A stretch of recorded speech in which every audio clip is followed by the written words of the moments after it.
Hello there, and thank you for staying tuned to Lolo TV. You are just on time to catch your favorite business program segment, Business Tuesday. My name is Eddy Nyadwa. Remember, this is the program where we bring highlights on how you can grow your enterprise, bring you opportunities on how to access credit and other opportunities to grow your business. And on this week's edition of the program, we have visited the CEO of Uwezo Fund, that is Mr. Peter Lengapiani, and he's going just to give us a highlight of the fund and perhaps also demystify some of the myths that have come about with the fund. Mr. Lengapiani, thank you for getting time to speak to us. Thank you. Thank you, Bwana Eddy. Karibu Lolo TV. Asante sana. Now, before we start the interview, currently the globe is grappling with the coronavirus pandemic. Yes. How has it been on your end? This pandemic got us in a surprising way, and the board had to sit, look at modalities on how we can engage and ensure business continuity, and of course with the guidance from the government, the board had to sit down, look at ways of availing resources to businesses at the grassroots level. And since the COVID pandemic started, we have been able to engage with our committees at the constituency level, that they do their meeting virtually, now that there is the aspects of social distancing. We also released additional allocation just to make funds available to the constituencies. We released an additional of 200 million to all the constituencies. And we also eased some of the challenges that some constituencies were not repaying. The board reviewed some of the policies just to make resources available. And we gave preference to businesses which are doing essential services like pharmaceuticals, some horticultural businesses to provide food, and so on and so forth. The board was able to lift some of the, what I can call them, some of the bottlenecks, just to ensure that the resources are available for our entrepreneurs at the constituency level. The board also looked at the issue of turnaround time, and if we receive a proposal from any entrepreneur today, they are able to receive their approvals within a week's time. We are doing it in a period of a month. Once we receive the proposal, because we cannot sit for only one proposal, but we do it now monthly, whereby we compile them together, and we have a loans management committee. We sit down and make the approvals to the entrepreneurs. Okay.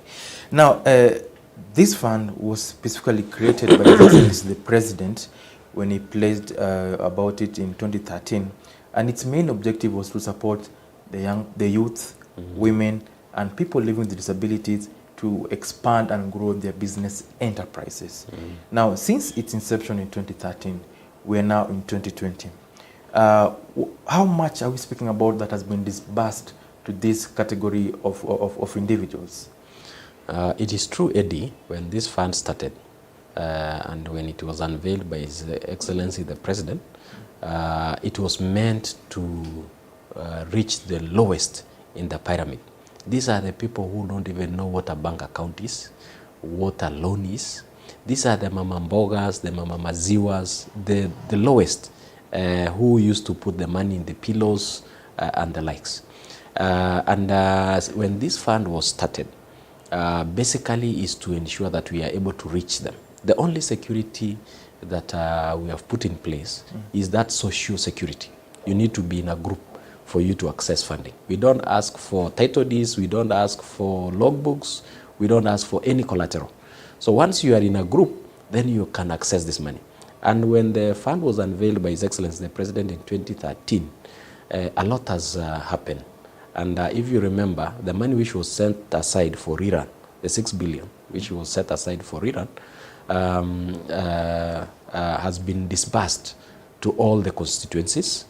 We have been able to reach over 67,000 groups of people, which translates to over 1.2 million beneficiaries. Most of our allocation has gone to women who have benefited around 47,000. That is around 62%. And then the second coming are the youth at 34%, around 22,000 of them benefited. And lastly, people with disability getting 4%. We had a challenge with the people with disability because this has been a challenge to most of the people at the constituency. They keep hiding their disabled people. They don't bring them out so that we can sustain. But we are giving them priority. If an application comes today to the constituency of a person living with disability, we give them first priority. So we give them preference. Number two, also we give youth priority, but we are encouraging them. It's a challenging constituency because youth are very dynamic. In that I mean these are people who are looking for opportunities. When a youth gets an opportunity outside his home constituency, he tends to forget about the group. So the group disintegrate. So if our youth can be serious with group sustainability, whereby even if you get an employment, whether at the county or the national level, it's always important that you maintain that group because that is the source of empowerment. And after your period of work, after your Sundays of working, you usually go back to your home constituencies. And it is also important that we maintain those groups. Let us ensure they continue having meetings and we are able to finance them to continue with their businesses and even expand it. Okay. Yes. Now, you said that the funds have been able to reach around 67,000 groups. Yes. Now, if I'm a young person and perhaps I don't belong to a group and would like to access these funds, is that possible? Yes, it is very possible. It's a very easy step. The only thing that a group needs to do, for example, if I know you on a personal basis, then I know that you are a person we can work business with. So I just need to meet you and some of my other colleagues. We make between a number of 5 to 12 or 15. Then we walk to social services office. We request for a registration of a self-help group. They only charge 500 shillings. Or even you go to Huduma Center. You request for registration of a group. They just ask for a bylaws, minutes to indicate that you guys have been meeting and what is the purpose, what is the objective of the group. Once you submit those documentation, most of them even they do by handwriting. You don't even need to type it. As long as you have a secretary who understands how to read and write, you can just sit down, develop your minutes, develop your objective, the purpose of the groups, and some few basic rules guiding the group. Then you submit those documentation and the copies of your IDs to the social services. The social services are going to give you a certificate. Once you have that certificate from social services, there's nothing else you need. You just walk now to Uwezo Fund, pick the application forms. The rest of the documentation members have, including their IDs and so on. The only thing maybe they need to visit is their area chief, just to confirm that I know these people and they are doing some genuine business. This is just to prevent, some of our people engaging in some of the illegal businesses and so on. So it's always important that the administration understand what type of business are you doing at your local level, whether it is virtual, whether it is, as long as you are able to explain yourself. And the moment you bring these application forms to us, there is an officer who now receives the form, looks through if you have filled all the requirement. And if you need support, that officer is supposed to assist you to ensure that that form is filled right and to ensure that you benefit. So we are not sending back anybody. Once you bring the application form, we assist you to ensure that you meet the requirement and now for you to access funding. Okay. Yes. Now, with this fund targeting majorly the youth constituency, and the youth are spread vastly across all the counties, but Uwezo Fund has its HQ here in Nairobi. Do you have other maybe satellite offices in counties where the youth can go and get this assistance? What we have is that we are working with other government structures. As a fund, we don't have the capacity of employing, because of the resources which we receive. Most of our resources, when they come, we disburse them to the constituencies.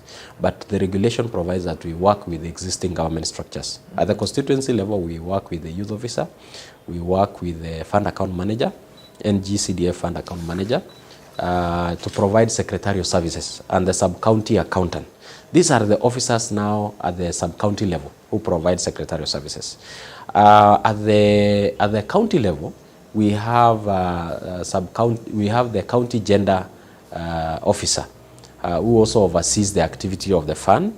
We also have the county youth development officer who also oversees or supervise the activity of the sub-county youth officers. And at the regional level, we have the regional coordinators for youth, and we also have the regional coordinators for CDF. These are the officers who supervise the activities of these officers at the constituency level. So in case a youth has challenges with the immediate officer at the constituency level, he can move to the county, where we have the county gender officer, and we also have the county youth development officer. And he can report his case. If he finds that those ones cannot address his challenges, he can move to the regional office, where we have the regional coordinator for youth and the regional coordinator for NGCDF. The moment he gives that report, then of course those officers must have handled the challenges of the officer. But again, they can reach us through our Facebook page, they can reach us through Twitter, they can reach us through calling our hotline. We will provide details so that you can make those phone calls, and we'll be able to attend to their issues anytime, as soon as possible. Okay. Now, with the funds that we already disbursed to the groups of the young people, women, and persons living with disabilities, I'm certain there are some projects that have been successful, maybe enterprises that have really grown thanks to these funds that you provided to them. Yes. Perhaps a highlight of one or two such examples? Yes, we have quite a number. We have quite a number of successful youth groups, women groups, and people with disability groups.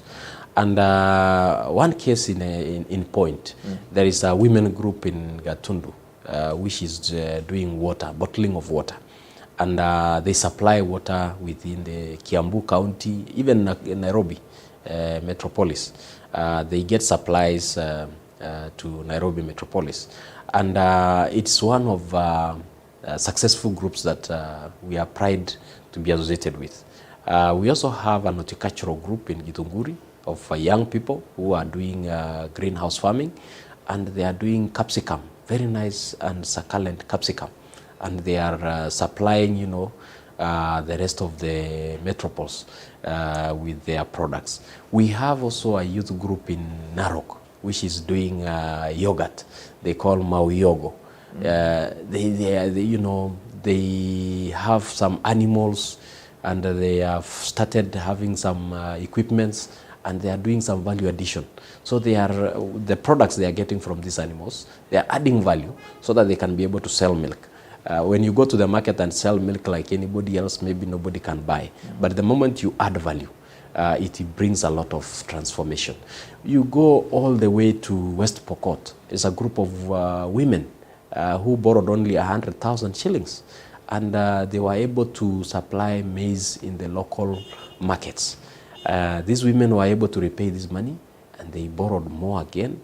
Now their business is way beyond 5 million shillings. They have been able to buy a truck, and these people are supplying food within their markets. You go all the way to Turkana, a youth group, and even it's a mix-up of youth group and people with disability.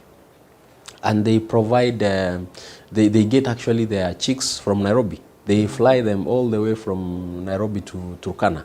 Then they do, they feed those chicks until they grow. And then they sell to the local market. They sell to the county government. They sell even to the military camp around. And we were surprised how they are able to employ so many people, especially young people. And more of them are disabled. They are now empowered. And because of this fund, we have been able to reach far and wide. Eddy, if I am to tell you the story of Uwezo, I can spend the whole day telling you now those successful groups. how they have benefited from Uwezo Fund. Okay. Yes. Now, recently, the Chief Administrative Secretary, Rachel Shebesh, intimated that there are plans, or rather there are talks underway to say that the fund is given more allocation. Are you excited about this? Yes, Eddie. What the Chief Administrative Secretary said was that now we are revamping these funds. At this period of COVID-19, we need now to reach more of our entrepreneurs.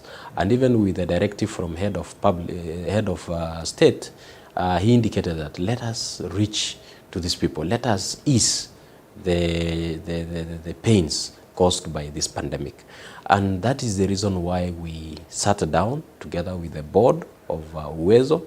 How do we ensure that money can reach to the people at the lowest level? We have money because this money is revolved. You pay and we borrow again. The advantage or the beauty with this money is that it is interest free.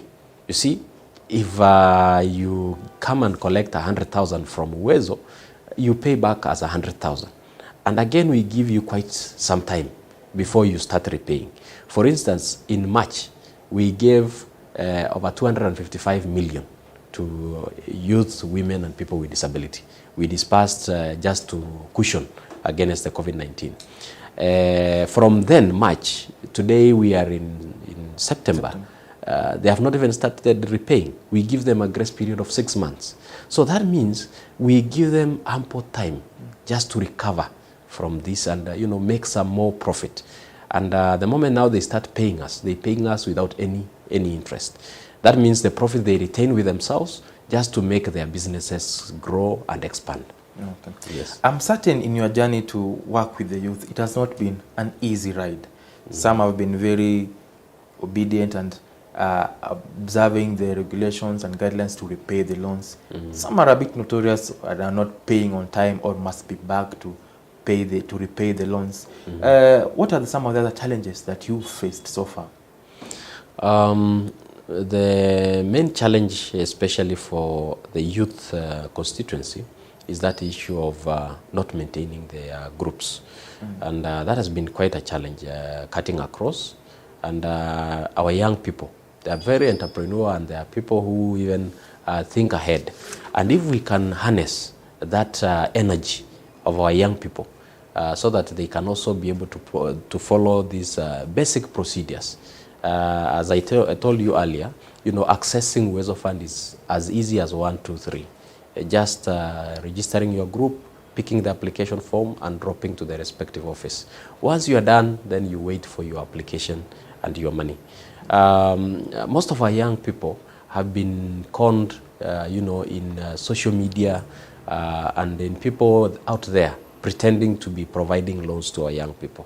And at times, when our young people are seated at the comfort of their rooms, somebody is just out there, a criminal person with a criminal mind, just asking young people that, send this money, send 300 shillings, send, they call it registration fee. We don't charge any fee at all. This is free. You just pick this application form and drop it. There is nobody who is supposed to ask you for a coin. And the moment you receive this money, you receive the check, you are not supposed even to give back anything. There are some people out there saying, send this little money. And because our young people, they are entrepreneur and they are trying to explore and get ways of accessing resources, they end up sending this little money. Eddie, 300 shillings is quite little amount of money to you if they ask you. But if you are going to target our young population, which is about over 60%, if you are going to get even half of that population, everybody sending 300 shillings, how much will that be? That will be a lot of money. Yeah. So then there are those criminal elements. And we have tried to caution our young people not to be swayed into those criminal activities. We have reported them to the relevant government authorities. We have also engaged the communication authority by reporting those pages they are using. Most of them actually have been pulled down. We have some young people who have been arrested. Surprisingly, those even who are doing it are young people. So they are also entrepreneur by their own means. Yeah. But some who have been, we have engaged with the DCI, they have been brought to book others are appearing to court, and we were surprised to find some of our young people even with so many ATM cards, and they are not only defrauding these affirmative funds, they are also defrauding most of the banking institution. Okay. So as we are brought to this digital way of doing things, using internet and so on, we need to be cautious. We also need to, it should be our own interest to learn, how do I protect myself even as a young person? How do I protect and put passwords about my messages, about my work and so on? So it will be a good opportunity for our young people to engage on that. Okay. Yes. Now, recently also, I think late last year, the board unveiled its strategic plan for 2019-2023. Yes. Bwana CEO, yes. What are some of the highlights in this strategic direction that the board wants to take? This strategic plan has come at the right time, and it has come at a time when we have the leadership for the fund. The board has been fully established, and the board sat down and said, no, we must have a strategy. And this strategy is to address most of the challenges the fund has been facing, including strengthening our framework. For us to achieve a lot, we need to strengthen the framework of the fund so that we are able to reach and address some of our challenges at various levels. The board also looked at awareness creation as one also of the strategies to ensure that areas where this fund has not been had, we are able to have an outreach. There are some areas where they have, in fact, in terms of their absorption is quite low compared to some other areas. So we need also to uplift the uptake of the fund in those areas, so that they can also revolve and benefit, to avoid banks benefiting from this fund. This money is to be out there and to create what economists call multiply effect. If I have money today and I take you maybe for some bite, I take you for a nyama choma, and you see the farmer there can now be able to get market because the butcher can be able to sell his products. And you see then there is that rotational movement of money. It comes, empowers you, empowers another person, and so on and so forth. And people will be busy in the economy the moment money is with us here, rather than the way we used to do some capital flights, money going abroad, some rich people snatching money away. But this money, the moment they are with the people, they are with Kenyan population, then we'll see an active economy. It will be able to transform lives of the people. The strategy also talks of in using a digital platform on how now we can address some of our challenges by automating our services. That is what we are going to do this year. And, it will be easy. I know our youth population is out there in the digital space. We want also to be there in the digital space. We are thinking on ways of transforming our loan issuance process by doing it the way now it's done virtually. You don't have to walk to any office. You just need to have your internet, your phone, or your laptop, and you can be able to send all this application at a go, and ourselves, we can also be able to respond on that. That is a strategy that the board realized that is where our youth are, and we need to go where the youth are. Okay. And we need to watch this space in the near future, that we are also able to reach our youth where they are. Okay. Yes. Now, as we come to a close of the interview, most recently the president himself, His Excellency President Uhuru Kenyatta, said that the youth are not a promise for tomorrow, but today's assets. Do you share the same sentiments with the president? Yes, I share the same sentiment. And the president is the leader of this country, and he knows where the strength of this country is. And our youth are an asset. If we are to harness their energy, their potential, they have so much talent. And if we can harness that talent, whether it is acting, whether it is, doing some manufacturing work, and so on, our youth, we need to get a way of harnessing that energy. And as a fund, we need to work closely with the youth for us to grow and make this fund a fund for the future is to bring our young people on board. And we want to come up with alternatives, especially on where absorption is a little bit low. We realize that there are areas where they have challenges with this group dynamics. And at times you even realize some of the individuals can walk to you and say, why don't you give me an individual loan rather than a group loan? We realize that there is more security for an individual loan because, Eddy, it is easy to follow you rather than to follow a group of Eddy and others. And many others. Because the moment now I can engage with you, then, I can assist you. And at times you get our young people. Somebody just sits somewhere, think about something, Google about a certain issue, come up with an idea and says, I need funding on this idea. And I know what the challenge our young people have is funding. That is also one of the ideas that the board is looking into. How do we come up with a product to support especially young people with talent so that they can exploit, they make use of that talent. And even some of our young people who look for businesses, maybe at the county level and at the national level. And at times, some of them even come in here, with LPOs and LSOs. We need to start partnering with those young people so that they can start growing their businesses. And for you to succeed in life doesn't need only to be in an office like myself or to have a formal kind of an employment. You can as well employ yourself there the moment you are able to access government funding. And that's the reason why we exist, is for us to provide that funding, make your bank account active. For example, like Uwezo, when you walk in, we don't look at your bank account. Your bank statement might indicate 0. But you see, we can come in to grow your bank statement, then it becomes healthy. Walk now to a commercial bank and say, yes, this account looks very nice. And they give you a good loan. So many of them have succeeded that way. And they have transformed and they have made their business grow. So it's always important as young people that we see what are the modalities. I have a stepping stone to help me move to the next level. Once I am able to access this loaning, then I can grow my business and I'll start even employing more people and make my business a big business. And another challenge we have, Eddy, and I think this is just a wider understanding for our young people, is that we fail to separate our businesses from ownership. You see, now if I own a business and I've made it grow to a certain level, I need to disintegrate myself from the management and ownership. You see, if I'm the owner, I'm like the director. So I need to give direction on what needs to be done. But I need now to leave the managers to run that business in a professional manner. That way we'll be able to ensure our businesses succeed.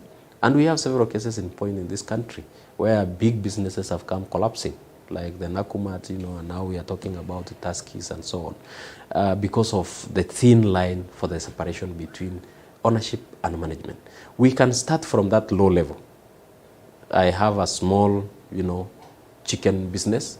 And the moment I do it, yes, I have made it grow to a certain level. Then I now need to separate ownership and management. I can be the owner. Now let me have some people who will be work on my behalf. But I'll have to give them the vision where I want this to move. And, I pay them according to how they have done the business. That way we'll make business succeed in this country. And I know people in this country are very entrepreneurial. The moment we engage the rightful mind, the right resources, will be able to go even beyond this country. Yes. Now, lastly, Bwana CEO, what would be your message to that youth, that woman, or that person living with disability who now feels the urge to apply for this Uwezo Fund?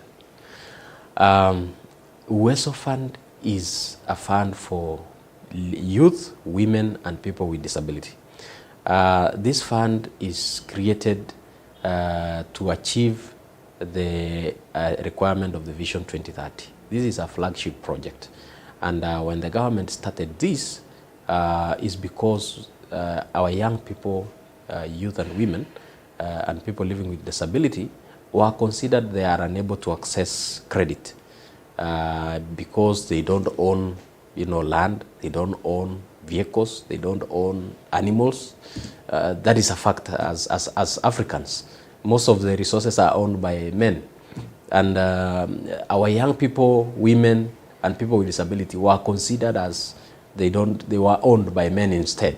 So the government set this fund to uplift the status of our young people, women, and youth. And I'll urge them to apply for this funding. Come out of wherever you are so that you can be empowered. You can stop depending on that husband. You can stop depending from the father and the mother, and you'll be able to start your own business. The era of, going to look for capital from an uncle, from a mother, from a sister, government has transformed that. Now you can walk to a government office, just pick the application form, fill it, and the government is ready to work with you in the journey to ensure that you are able to repay this money and you are able to do your business. And even if you do, you have challenges. And I know most of you have taken loans from your, your relatives. How is it when you fail to pay your loan from your relatives? At times they call you a lot of names. This is a situation that when you have a challenge with your business, walk to the government office, talk to the officers, they discuss about your loan, they restructure your loan because of the situation you are facing, like even during this pandemic period, we restructure the loans so that now you have some easy time on repaying this loan. So it's important that they walk to this office, to our office, collect the application form, and they can be able to start their business of their dream, and they can even expand what is already existing that they are unable to get capital. Okay. Yes. That has been the CEO of Uwezo Fund, Mr. Peter Lengapiani, just speaking to us in detail about how one can access the fund. Remember, this is a fund created for the youth, women, and persons living with disability in a bid to help them grow their enterprises or businesses so as to realize their economic potential. Thanks for watching, and bye-bye for now. My name is Eddy Nyadwa.